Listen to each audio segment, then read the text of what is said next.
सांप के धरिकी सांप सागे खेलबार हेला काल सांपर चुटे गला जीवन एंता घटना घटीचे बलांगीर जिला सिंदेकेला थाना बोकागुरा गाँव में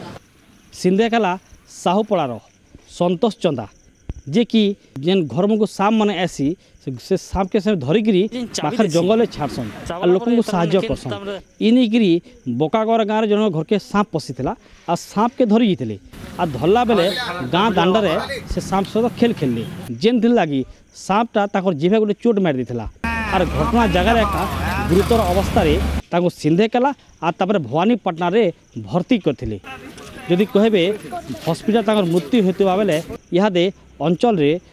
माने जेन दुखर लहरी खेली जाइए कहबे इहादे सिंदेकेला जेन साहुपड़ार संतोष चंदा तांको जेन मृत्यु होइछे गाँव रे दुखर लहरी खेली जाइए आउ जेन मृत्यु होला सांप संगे जेन खेलबार लगी बोली ताकर जीवन जाइए आगामी दिन में लोग इतिर प्रति सचेतन हबार निहाती आवश्यक।